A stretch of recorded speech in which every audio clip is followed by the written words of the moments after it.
جس کے عین وسط میں ایک سرخ رنگ کا اونچا اور بڑا پہاڑ دکھائی دے رہا تھا۔ وہ بالکل ویسا ہی پہاڑ تھا جیسا عمر و یار نے طلسم میں داخل ہوتے ہوئے دیکھا تھا۔ اس پہاڑ اور اس پہاڑ میں صرف رنگ کا فرق تھا۔ طلسمات پورب میں داخل ہونے کے لیے عمر و یار نے جس پہاڑ کے دروازے میں پتھر کی چابی لگائی تھی، اس پہاڑ کا رنگ سیاہ تھا، جبکہ یہ سرخ پہاڑ تھا، اور پھر اس میں دور ہی سے غار کا بڑا سا دہانہ صاف دکھائی دے رہا تھا۔ وہ پہاڑ بھی پہلے پہاڑ کی طرح سارے میدانی علاقے میں ایک ہی تھا، یعنی اس کے علاوہ وہاں نہ کوئی دوسرا پہاڑ تھا، نہ پہاڑی اور نہ کوئی ٹیلہ وہاں نظر آ رہا تھا۔ او، یہ میں کہاں آ گیا ہوں؟ مجھے تو بتایا گیا تھا کہ میں نے شیطان جادوگر کے 3 طلسمات سر کرنے ہیں۔ میں نے شیطان جادوگر کے 3 طلسم فتح کر لیے ہیں۔ پھر یہ کون سی جگہ ہے؟ عمر و یار نے بڑبڑاتے ہوئے کہا۔ عمر و یار، اس طلسم کو جاننے کے لیے آپ تم سنہری تختی یا بولنے والی گڑیا کا استعمال کر سکتے ہو۔ اچانک عمر و یار کو زنبیل کے محافظ بونے کی آواز سنائی دی اور عمر و یار بری طرح سے اچھل پڑا۔ کیا واقعی؟ کیا اب میں سنہری تختی مجھے سب کچھ بتا دے گی؟ عمرو نے خوش ہوتے ہوئے کہا۔ سب کچھ تو نہیں، البتہ تمہیں اس طلسم کے بارے میں وہ سب کچھ بتا دے گی، زنبیل کے محافظ بونے نے جواب دیا۔ یہ بھی بہت ہے، عمرو نے خوش ہوتے ہوئے کہا، اور جلدی سے زنبیل میں ہاتھ ڈال کر سنہری تختی نکال لی۔ اس کے چہرے پر عجیب سی خوشی لہرا رہی تھی۔ اس قدر خوفناک اور سخت مرحلوں سے گزرنے کے بعد آخر کار زنبیل کی مقدس چیزوں کو اس پر رحم آ ہی گیا تھا۔ سنہری تختی، مجھے اس طلسم کے بارے میں بتایا جائے، عمرو نے سنہری تختی سے مخاطب ہو کر جلدی سے کہا۔ اسی لمحے سنہری تختی پر الفاظ ابھر آئے۔ بتایا جاتا ہے کہ اس طلسم میں عمر و یار کو ایک کالے شہزادے نامی شخص سے مقابلہ کرنا ہوگا۔ کالا شہزادہ؟ کون کالا شہزادہ؟ عمرو نے چونک کر کہا۔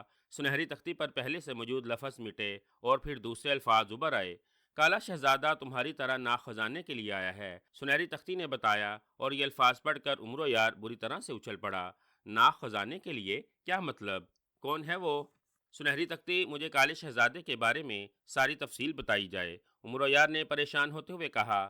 جس طرح ناک خزانے کے لیے تم شیطان جادوگر کے طلسمات پورب میں داخل ہوئے تھے، اسی طرح ناک خزانے کے لیے پر اسرار قوتوں کا مالک ایک نوجوان کالا شہزادہ شیطان جادوگر کے طلسمات پشم میں داخل ہوا تھا۔ جس طرح تم شیطان جادوگر کے طلسمات پورب کو پتھر کی چابی سے کھول کر داخل ہوئے تھے، اسی طرح کالا شہزادہ کالے پہاڑ کی دوسری طرف سے طلسمات پشم کو لکڑی کی چابی سے کھول کر اندر آیا تھا۔ اسے بھی تمہاری طرح 3 سخت اور انتہائی خوفناک طلسم فناہ کرنے تھے۔ سنہری تختی پر الفاظ ابھرے اور پھر اسی طرح سنہری تختی پر الفاظ مٹتے اور ابھرتے رہے، اور سنہری تختی عمر و یار کو کالے شہزادے کے بارے میں ساری تفصیل بتاتی چلی گئی، جسے جان کر عمر و یار کی آنکھیں حیرت سے پھیلتی چلی گئیں۔ عمر و یار، تم اور کالا شہزادہ چونکہ علیحدہ علیحدہ مگر ایک ہی مقصد یعنی ناک خزانے تک پہنچنے کے لیے کام کر رہے ہو، اسی لیے تم دونوں کے لیے 3 طلسموں کے خاتمے کے بعد 7واں نیا طلسم قائم کر دیا گیا ہے۔ ناک خزانے تک تم میں سے کوئی ایک پہنچ سکتا ہے، اس خزانے تک کون پہنچے گا؟ اس کے لیے تمہیں ایک دوسرے کا مقابلہ کرنا پڑے گا۔ تم دونوں یہاں ایک دوسرے کے مقابل آؤ گے، جو جیتے گا وہی ناک خزانے تک پہنچ پائے گا۔ سنہری تختی پر پھر الفاظ ابھرے، جنہیں پڑھ کر عمر و یار کے ماتھے پر بے شمار شکنیں پھیل گئی تھیں۔ سنہری تختی نے یوں تو کالے شہزادے اور اس کے ساتھ عمر و یار کے مقابلے کی تمام تفصیلات بتا دی تھی، مگر سنہری تختی نے عمر و یار کے پچھلے طلسموں میں ساتھ نہیں دیا تھا، اور اس کے ہاتھ میں آتے ہی کیوں غائب ہو کر واپس زنبیل میں چلی گئی تھی، اور زنبیل کا محافظ بونا عمر و یار کو شرائط پر طلسمات کے خاتمے کا راز کیوں بتا رہا تھا، اس کے بارے میں سنہری تختی نے عمر و یار کو کچھ نہیں بتایا تھا۔ اوہ، کالا شہزادہ اس قدر طاقتوں کا مالک ہے، کیا وہ دوسرے 3 طلسمات کا خاتمہ کر کے یہاں پہنچ سکے گا؟ عمرو نے پریشانی کے عالم میں ہونٹ بھینچتے ہوئے پوچھا۔ اس کی پراسرار طاقتیں اور اس کی ذہانت اسے کامیابی سے ہمکنار کریں گی، سنہری تختی نے بتایا۔ کیا میں کالے شہزادے اور اس کی پراسرار طاقتوں کا مقابلہ کر پاؤں گا، سنہری تختی؟ عمرو نے پھر پوچھا۔ یہ تمہاری اپنی ذہانت اور صلاحیتوں پر منحصر ہے، سنہری تختی نے جواب دیا۔ اچھا، مجھے یہ بتایا جائے کہ کالا شہزادہ خزانہ کیوں حاصل کرنا چاہتا ہے، اور اس کے بارے میں کالے شہزادے کو کہاں سے معلومات ملی ہیں؟ عمرو نے چند لمحے سوچنے کے بعد پوچھا۔ اس سوال کا جواب تمہیں کالے شہزادے ہی سے معلوم ہو سکتا ہے، عمر و یار، سنہری تختی نے بتایا۔ جواب پڑھ کر عمر و یار نے پھر ہونٹ بھینچ لیے۔ سنہری تختی سے پھر گول مول جواب دینا شروع ہو گئی تھی۔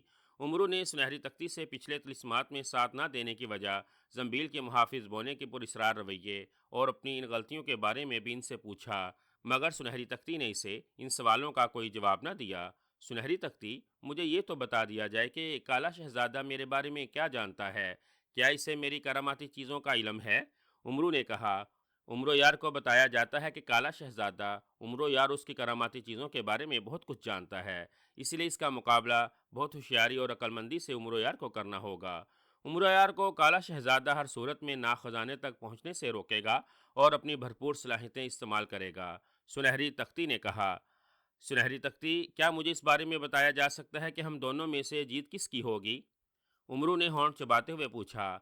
اس کا فیصلہ امرو یار اور کالے شہزادے کے مقابلے کے بعد ہی ہوگا، سنہری تختی نے جواب دیا۔ او نہیں، کیا کالے شہزادے کا مقابلہ کرنے کے لیے میں اپنی کراماتی چیزوں کا استعمال کر سکتا ہوں؟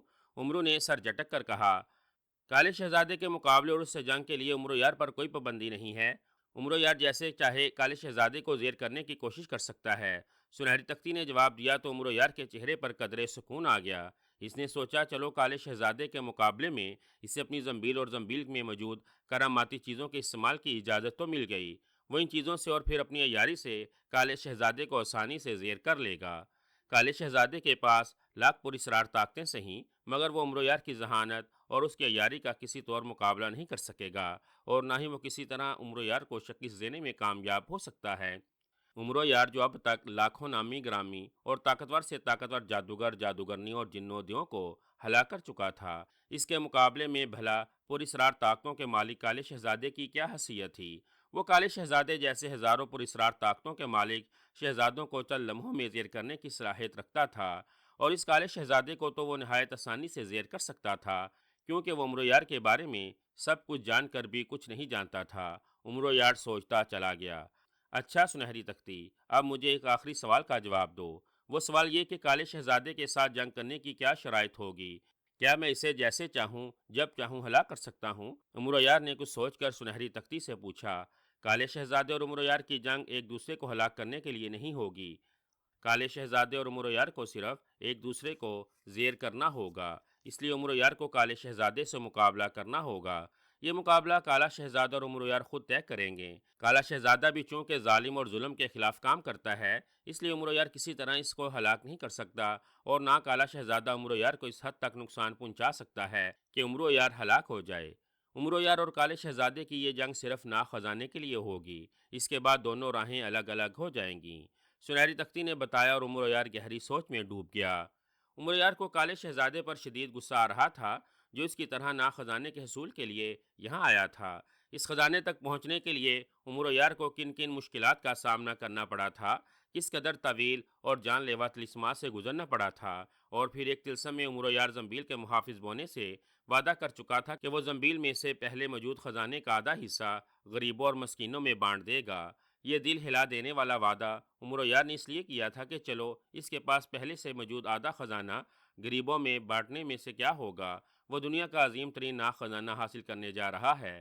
اس کے مقابلے میں امرو یار کے پاس موجود خزانہ بلا کیا حیثیت رکھتا تھا، مگر اب جب وہ خوفناک مراحل اور جان لیوا طلسمات کا خاتمہ کر کے عین ناگ خزانے کے قریب پہنچ گیا، تو اسے بتایا گیا کہ اس ناگ خزانے کے حصول کے لیے پوری اسرار طاقتوں کا مالک ایک کالا شہزادہ بھی کام کر رہا ہے، جس کے ساتھ امرو یار کو باقاعدہ جنگ کرنی ہے۔ اس جنگ کے بعد اس بات کا فیصلہ ہوگا کہ کون ناگ خزانے کا مالک بنتا ہے۔ امرو یار کالے شہزادے کو اس کی جرت اور اسے اپنے مقابلے پر آنے کا سبق سکھانا چاہتا تھا اور اسے ہلاک کرنا چاہتا تھا، مگر سنہری تختی کے مطابق اسے کالے شہزادے کو صرف زیر کرنا تھا اور اس سے مختصر مقابلہ کر کے صرف اسے زیر کرنا تھا۔ بہرحال جو بھی تھا، امرو یار کے لیے ایک نیا اور پریشان کن مسئلہ آ کھڑا ہوا تھا، جس کا اسے کوئی اندازہ نہیں تھا کہ اسے کامیابی مل سکتی ہے یا نہیں۔ ابھی امرو یار کالے شہزادے کے بارے میں سوچ ہی رہا تھا کہ اچانک ایک جماکہ ہوا، اور اس کے سامنے اس کا ایک ہم شکل امرو یار اور ایک چھوٹا سا بونا نمودار ہوا۔ امرو یار کے ہم شکل نے شہزادوں جیسا نہایت خوبصورت لباس پہن رکھا تھا، جبکہ بونے کے جسم پر بھی اسے نہایت قیمتی اور خوبصورت لباس نظر آ رہا تھا۔ کالے شہزادے کو ایک اور جھٹکا لگا، اور دوسرے لمحے اس کے پیروں کے نیچے سخت زمین آ گئی۔ پھر اچانک روشنی سے چمکی، اور کالے شہزادے نے خود کو مٹکو بونے کے ساتھ ایک بڑے اور صاف ستھرے میدان میں موجود پایا۔ اس میدان میں اسے ایک بہت بڑا اور اونچا پہاڑ دکھائی دے رہا تھا، جو بالکل اس پہاڑ کی طرح تھا جیسے کالے شہزادے نے شیطان جادوگر کے طلسمات پشم میں داخل ہوتے ہوئے دیکھا تھا، اور اس پہاڑ کے دروازے کو لکڑی کی چابی سے کھول کر اس پہاڑ میں داخل ہوا تھا۔ بس فرق اس پہاڑ میں اتنا تھا کہ وہ پہاڑ سیاہ رنگ کا تھا، جبکہ اس پہاڑ کا رنگ